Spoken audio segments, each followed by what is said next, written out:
welcome. It is the Dr. Nisha Jackson Show. I'm Rusty Humphreys. This is a part 2. This is a series on testosterone. But we're only having 2, right, Nisha? It's not like we're having 15 of these on testosterone. We could have 15. I like to talk about men, and we could have 15 shows on this, but we're going to keep it to 2, and then we'll just touch on it with other shows, I guess. Okay, if you missed the last show, you should go back and find it. You'll find it on iTunes or YouTube. And we talked about the symptoms of low testosterone, and right now I'm the poster boy. If you look like this, you might want to call Nisha and get that fixed, because that's the low testosterone. But now it's what you do to fix it. And the question is can it be fixed? I can attest that I had done some stuff with Nisha in the past. It's been a few years, so that's why this has happened. But, I would say it was probably 5 or 6 years ago, maybe longer than that, Nisha. And I'm guessing things have changed. You've learned more about testosterone. So let's get into how we get it better. Right. Well, first of all, we said this in the previous show about how testosterone affects the body, causes, when testosterone level is low in men. Again, it can happen at any age. We're seeing 30-year-olds, 40-year-olds, some 20-year-olds with low testosterone. It's very much connected to lifestyle and stress. But, the symptoms of low testosterone is fatigue, exhaustion, loss of memory and concentration. Men cannot focus very well when they have low testosterone. They're kind of like spacey in their head and a little bit ADD. What are you talking about? What? What's for dinner tonight? Exactly. So I hate what's. Do you know what's ticking me off right now? What's that? Okay, give me what did you just say? It was tired, can't Fatigue, keep attention, exhaustion. Yeah, see, I have to repeat it. You're just ticking off my list right now, and it's like, I hate it when she's right. All the time. Relationship problems, irritability, anger, outbursts. Shut up. Losing their vigor, problems with loss of creativity and drive and competition. Men have more body pain. They have more muscle cramps. They have issues with loss of sex drive and sexual functioning, or not being able to perform like they used to. I'm not talking about when they were 16. I'm talking about even maybe 5 years earlier.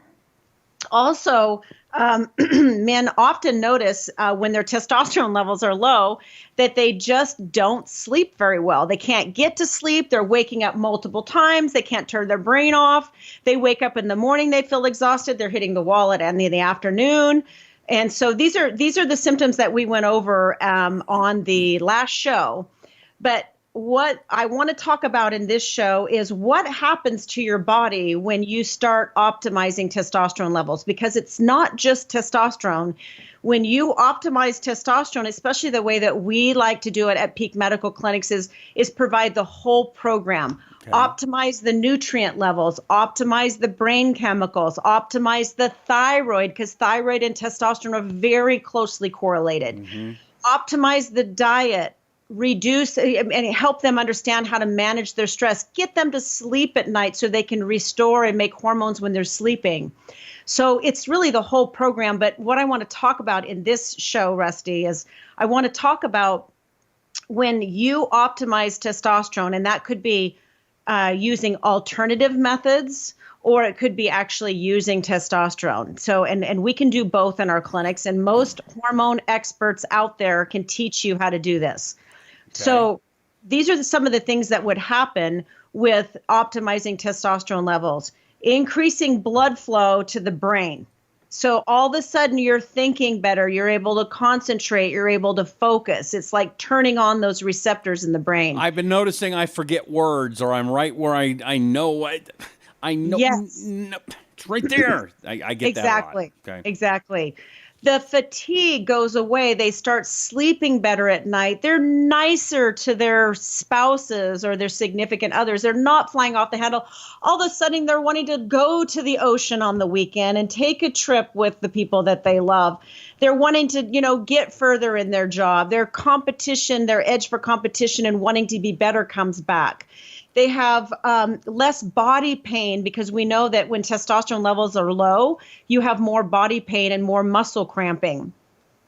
They lose weight, they lose belly fat, they lose breast fat. Their breasts become less fat. And they're at a reduced. Now, this is one of the things that's difficult for men to understand, is because you can't feel it. You can't feel yourself at risk for diabetes, and you can't feel yourself at risk for heart disease, right? But you can see that you're gaining weight around your midsection, Right. and you can see that you're eating more than you should, and you're craving foods that you don't want to eat or that you shouldn't eat. So, I mean, it almost sounds like everything you're talking about is it sounds like it's the fountain of youth for men almost. well, it always was, right? Right? So, I mean, this is not rocket science. This is like it always was. So this is the fountain of youth. But we can't lose that. We cannot have men be losing their testosterone at 30 because of a high stress, poor lifestyle. We can't Right. we can't have that. Okay. Because what happens is that men become, I hate using this word in relationship to men, but I'm going to use it. They become feminized. We do not need men to become more feminized with their testosterone. Now, for whatever reason, I'm not talking about being a nice guy. I'm talking about being feminized, meaning that when you lose testosterone, you are losing some of those positive benefits that I just talked about that most men don't want to lose. And I really don't like seeing men spending half their life not feeling well and wondering why, like, why do I feel this way? And we also said in the last show that this often is difficult for men to really pinpoint, because they think, oh, it's just I'm stressed at my job and my wife is driving me crazy and I just got to quit drinking so much beer, or I just need to stop partying on the weekends, or I just need to eat better, or my dad did this at 40 also, and this is like normal. This is like part of my genes. That's garbage. It's not part of your genes. This is not the way you were meant to age. It's not normal. Is one of the symptoms, and I don't mean to be, this is not a political comment in any way, but okay. Bill Clinton. Good. Uh, Yes. No, he used to talk like this, right? He'd talk like this, and now he kind of has a higher voice of it. Now that he's older, I don't know if you've noticed, and I'm wondering if that is low testosterone. Yes. So it does affect your voice. That's why I have such a low voice, because I keep my testosterone levels really high. That and your car drive. Oh, I have no doubt. I would not fight Nisha in any way, shape, or form. She'd beat me like a rented mule. But I mean, you also, you hear movies. Okay, woman, yap, and they're fighting at the old people fighting in movies and stuff. And a lot of times the men's older voices, they're higher. So I'm guessing that's a testosterone thing. You know what that just made me think of? It made me think of Archie Bunker. Mm-hmm. You know the Archie Bunker show where his voice was like high. Yeah. It was hilarious. Anyway, I tell you what, Edith. Yeah. Terrible impression, but yes. And also Meathead. Do you remember Meathead on that show? His voice was high also. I have no doubt that Rob Reiner has no testosterone whatsoever. That okay, aside, anyway. Yes. Okay. So loss of lean mass. And so men notice when their testosterone level becomes optimized, all of a sudden they're able to build muscle again. Now again, I'm not talking about this being a vain thing. This is not just to look good and have a better sex drive. This is really to become healthier, because muscle mass, Rusty, increased muscle mass is more healthy than increased fat mass, right? It has 10 times more blood flow than fat mass. Now, let me ask you that, because this is kind of the same subject, but kind of not. I know, athletes, and they get in trouble for taking testosterone or steroids, right? Now, I'm not suggesting it at all that they take too much, but I don't think it's wrong for them to take, as they get older, to take a testosterone, for example, to get the level where it's supposed to be. I don't think that should be illegal. You can't help that your body loses testosterone. Am I right, or is that? Oh, I am. It just so infuriates me that are really, and I've seen a lot of these men, professional athletes. I've seen them in my office. I've seen them be trying to perform at a very high level, and it's killing them because they don't have enough hormone to do it. They don't. And it's not their fault. They didn't do anything wrong. It's not their fault. Right. No, because just the very fact, so go back to the lifestyle, just the very fact of overtraining. So we see this a lot with cyclists. I see many cyclists in the office that are high performing cyclists, but they're over exercising, they're overperforming, and it stresses their adrenal glands, their stress glands. And I would also think that little seat that they're on for hours and hours and hours at a time in that one core area is probably not good for them. Is that true?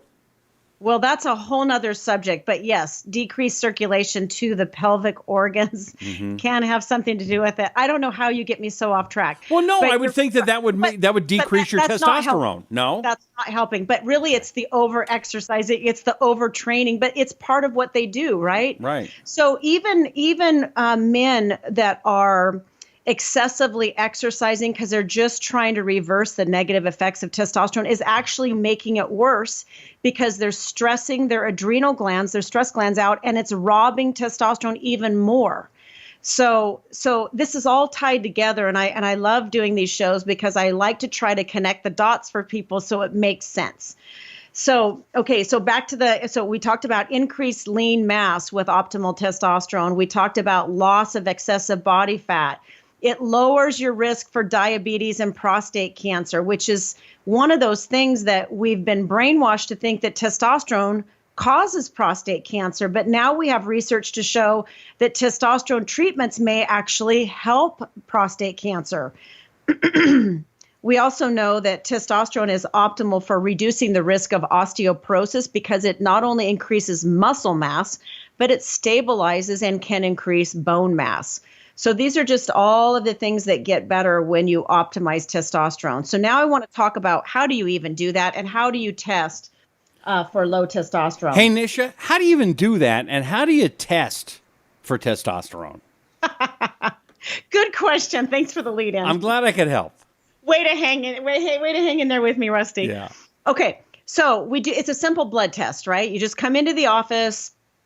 When we see a patient in the office, a male patient in the office, we want to look at the whole profile. We want to look at all the hormones. We want to look at the sex hormones. We want to look at testosterone, estrogen, progesterone. We also want to look at the thyroid hormones, not just a TSH, but all the thyroid hormones, because those two endocrine glands are connected. So often we see low testosterone along with low thyroid. And then we also want to look at some of the adrenal glands, the stress gland hormones. So all three of those, it's kind of like a little triad, a little triangle of endocrine glands. And we want to look at all three because you might have a normal thyroid, but a very suboptimal testosterone, or vice versa.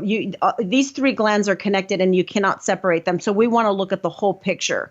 We want to ask about quality of sleep at night. What are the symptoms that you're having? What is your family history? What kind of things are happening in your life from a stress standpoint that are keeping you from living a more optimal, healthy lifestyle? What are you eating during the day? What are you eating late at night? Because again, all of these things need to be put together for a treatment program that will work for that particular person. And then we draw their blood. And that doesn't take a long time. That's just a few questions you ask and you're getting through. I mean, it's not like this is a 3-week process to get started, right? No, this is just the first visit. So It's, it is a little bit longer visit, but it's the first visit to really get a picture of what is going on with this man. What are you concerned about eating at night? Ice cream, that kind of stuff? So again, one of the risk factors for stress on the body is overfeeding yourself. And Americans, well, the whole world is notorious for overfeeding.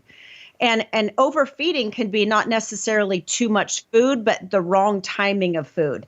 Because if you start eating first thing in the morning and you're still eating within 20 minutes of going to bed, like even if you're just snacking, like we've been brainwashed to think that grazing all day long and well into the evening is super good for you. Well, it ain't. It ain't good for you. Okay. So because what you're doing is you're making your body digest all day long, all into the evening, and then you go to bed and your body's digesting. Every time you're digesting, you're taking away the energy from other areas of your body that you need for restoration, especially while you're sleeping. You're a big believer in intermittent fasting, something we talked about a few shows ago. Huge.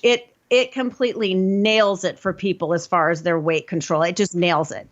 So, and it's really good to do as you get older, to work on intermittent fasting, because it gives your body more hours for rest and digest, and recover, and that's really important for fat mobilization.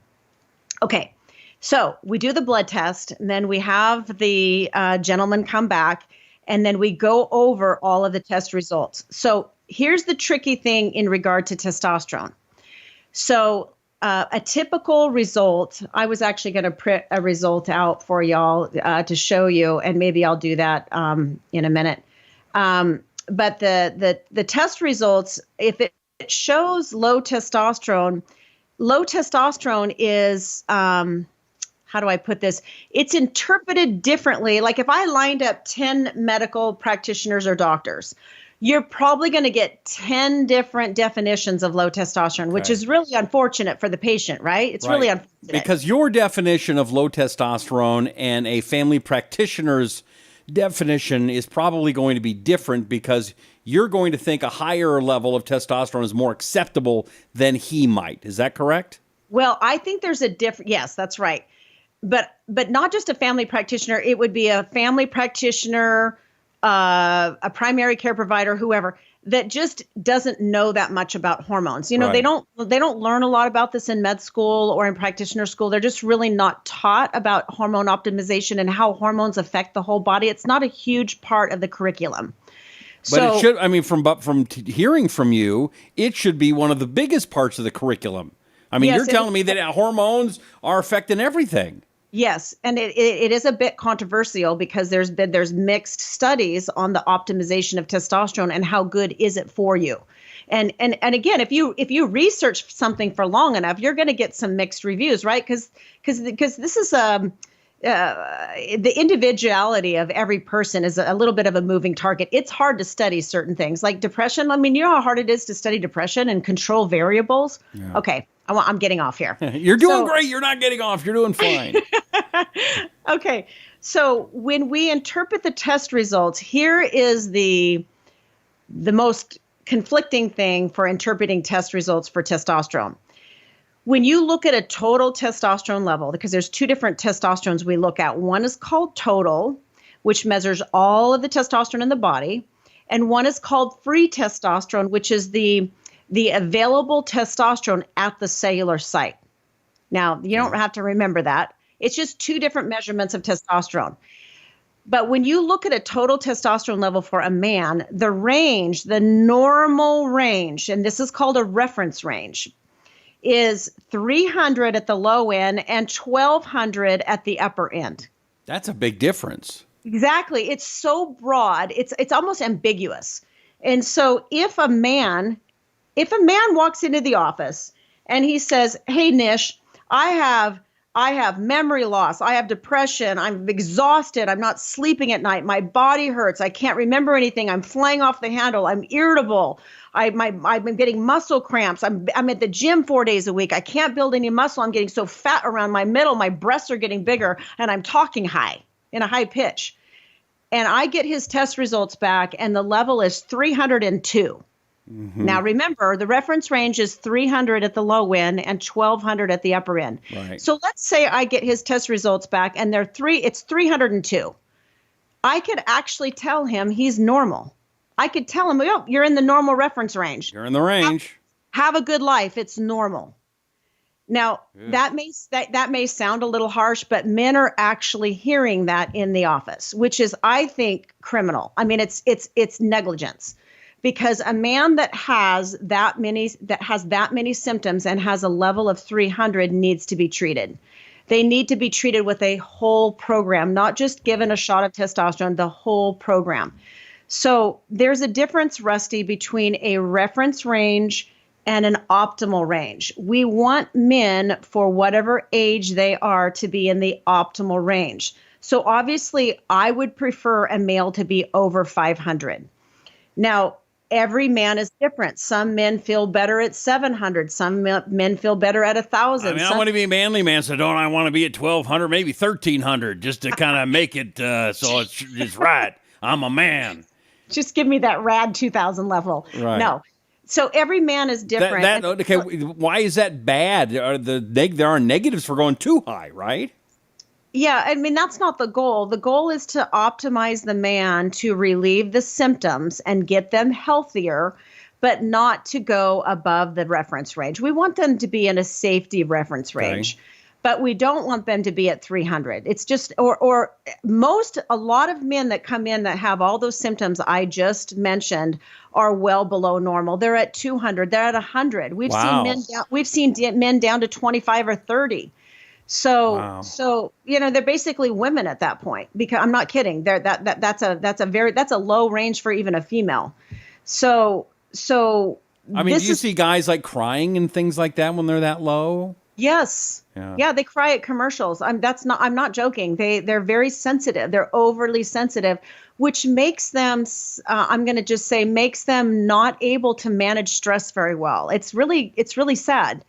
So because men aren't wired that way, they're not wired to be like that. Right. And so, and it's very disturbing for them. But again, it's very difficult because it's an insidious onset to put their finger on this and say, this is unacceptable. So anyway, but also often by the time men get in to see us, they have been diagnosed with diabetes. They have high blood pressure. They have metabolic syndrome, which is that whole syndrome leading into diabetes and heart disease. They have problems with dementia. They actually do think they have Alzheimer's dementia because they can't remember anything. They're on ADD drugs because they can't focus. They're on drugs to sleep at night. They're on drugs for anxiety. They're on drugs for cholesterol because we know there's a correlation between low testosterone and inflammation, which leads to high cholesterol and high bad cholesterol, LDL. So they might be on 6 drugs that could have completely been prevented with optimizing testosterone and changing their lifestyle. Wow. So that's why I'm so passionate about this, because does this picture make any sense to you? I mean, seriously, this is very 101. It's 101. Okay. This is digging a little bit deeper and saying, you know what? This man has 10 symptoms of poor aging. This man has 10 symptoms or more of low testosterone. Let's dig a little bit deeper and figure out what's going on and get that dude back on track again. Get him on a healthy track, optimize his nutrients, optimize his brain chemicals, get his diet under control, and get him on a healthy path. Because why in the world would we want to give him 6 different drugs to treat symptoms? Okay, so if I'm somebody with low testosterone, is it just diet, or are there some shots, creams, pills, injection, whatever? What kind of things do you do to help? Yes, all of those things can be prescribed. So a man how we treat a 30-year-old or a 20-year-old and how we treat a 60-year-old there would probably be some variance in how we treat them, but everybody gets the whole package. We want to change the diet. We want to change the sleep patterns. We want to help them manage their stress better, like physically manage their stress better. The testosterone can be used in a shot form, which is usually a shot once a week or every 10 days, maybe sometimes every 14 days. Just again, it depends on how big the man is, because the larger the man is, the more efficiently they go through their testosterone. So you have to use a higher dose. It doesn't last as long if you're a bigger guy? That's right. Okay. Typically not. And that's another nuance in optimizing testosterone that a lot of medical providers are not up to speed on. I'm trying to be careful here. Anyway, and why do you have to be careful? Is there an I don't want to step on anyone's toes, anyway. Okay. So I'm trying to be respectful here. Okay. So testosterone. Never heard you say that before. I guess we're getting close to something. Maybe I need some testosterone. No, I don't actually. Okay. Testosterone injections, you can use testosterone cream that's compounded in a compounding pharmacy. There are FDA-approved testosterone patches and roll-ons. Have things changed? I know, from 5 years ago, there was a kind of a cream that I'd rub on here and then a shot. Since then, I know they've done something with pellets, and this is the first I've heard of the patches. So what kind of how have things gotten better over the past 5 years? There are testosterone pellets. They are bioidentical, meaning they're plant-based. They're prescription. And testosterone, USP testosterone actually is FDA approved. So they're testosterone pellets. They are pellets that are inserted in the upper buttocks area. So like in the right below the belt line, like below the waistline. There, some men have more fat there than others, but we put them in that area. And now I have heard, and tell me if this is true, the shot is great, but the shot, you get a whole bunch of testosterone right now, as opposed to those pellets where they last for a couple of months. And so it kind of keeps it more even. That's right. Do you agree with that? Yes. So the great thing about the testosterone pellets, besides the fact that they're non-synthetic, it's really pretty cool with the testosterone pellets. And again, they're not for everyone. They're really not for everyone. Why? Well, because not all men want to have something surgically implanted in their upper buttocks area every 6 to 7 months. I don't know why they wouldn't, but some men just don't want to do it. Okay. So, but testosterone pellets could be inserted, and they're dosed according to the man's profile. So they're very individually dosed, which I love. The levels go up typically within 72 hours. Their levels optimize into an optimal range, and then it lasts about 6 to 7 months. Some men a little bit longer. The weight has something to do with it. So some men who are very stressed or have a very high level of cardiac performance, they may run out closer to 6 months. And some men that are very sedentary and don't have a lot of stress, the pellets actually could last a little bit longer. Like I have a friend who is a big guy, and they gave him a lot of pellets. I was surprised. I forget how many, but when he told me, it was like, whoa, I never heard of that. Yeah, but because he's a big guy, that kind of makes more sense now. Yes, yeah. The body mass has a lot to do with the dosing of testosterone. So the pellets are a great option. We do a lot of pellet therapy. We watch our patients very closely. We test their levels on the pellets. We know exactly how long they last. We make sure that they do not exceed optimal ranges. So the testosterone pellets are great. When you put the pellets underneath the skin, your body actually develops capillaries around the pellets. So how the pellets work is that the hormone is actually carried via the circulation, those little capillaries. The hormone, the testosterone, is carried into those capillaries based on cardiac output. So here's the deal. Cardiac output is your heart rate, right? So when your heart rate goes up, you pull more of the testosterone off the pellet. When your heart rate goes down, you pull less. So when you're exercising, stressed out, moving around, having sex, whatever, whenever your heart rate goes up, you pull more of the testosterone off the pellet. That's when you need it. Okay. When you're resting, sleeping, taking it easy, and your heart rate's lower, you pull less. So the pellets actually they're not time release. They're based on cardiac output, which is really much more of a physiologic way of releasing testosterone for men and women. Now, why can't I just take a pill for this? Can I take a pill? There is testosterone pills, but we don't really like in our offices. And again, this is open to other people's opinions. This is the whole 10 doctors lighting up and getting 10 different opinions.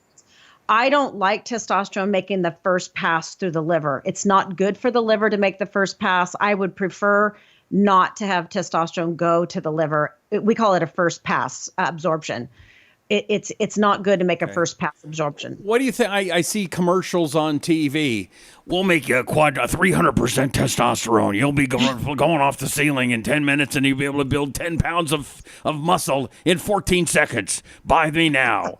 I'm guessing that doesn't quite work that way. Yeah, those are called secretagogues. So those are supplements that would be like in a performance category where they may be precursors to testosterone. A lot of them don't work at all.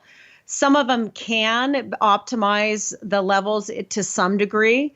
There are some supplements out there that do seem to work pretty good for men, not necessarily older men, but younger men, like pregnenolone is a supplement that we can use in younger men to optimize testosterone. So let's say we have a 25-year-old or a 35-year-old come in and they don't necessarily really want to start testosterone. They want to see what else can I do to bring my level up. Mm-hmm. This is what we would do. We would work to control their stress. We would revamp his diet. We would get him to sleep a minimum of 7 hours at night, because if you're not sleeping, you're not making human growth hormone. If you're not making human growth hormone, it's going to be very difficult for you to optimize your testosterone. we would definitely try to get more of his weight off of him, because increased body fat is a problem for testosterone. We would probably put him on pregnenolone, because pregnenolone can precurse, means that it can stimulate the production of testosterone. Pregnenolone is a hormone that's really high on the hormone manufacturing chain. It's one of the first ones right underneath cholesterol. So everything starts with cholesterol, right? All your hormones come from cholesterol. And right below that is pregnenolone, and testosterone. Most of your other hormones are below that. So using a supplement to precurse testosterone can work. Okay. Let me ask you one more. We're running short of time. I know you got a ton to say, but another thing I heard was don't take any of that stuff, because your body will never make testosterone ever again for the rest of your life, and you're going to be hooked on that stuff. That's not true. That's a myth, just like people that say that about thyroid, that is a myth. It's not true. It's a medical myth. And we know that's not true because when we optimize testosterone, so just like you, Rusty, if you were to come back to me at some point and let me help you, I'll be on the next plane.